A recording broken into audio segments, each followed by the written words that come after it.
zile message nilokutumia uliziona ukanichunia, ukaniumiza, unanyanyasa bure. Nafsi yangu inakukimbia, moyo wangu unang'ang'ania, unaniumiza, unanionea bure.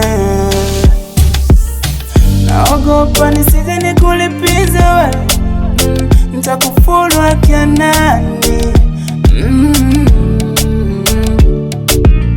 Siku kutwa namuomba Mungu aniepushe na hii hali.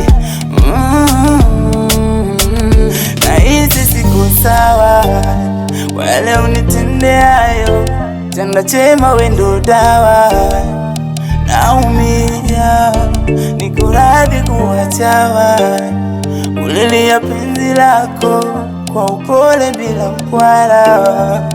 Nitakuwa sawa, mara nyingine nakuota wewe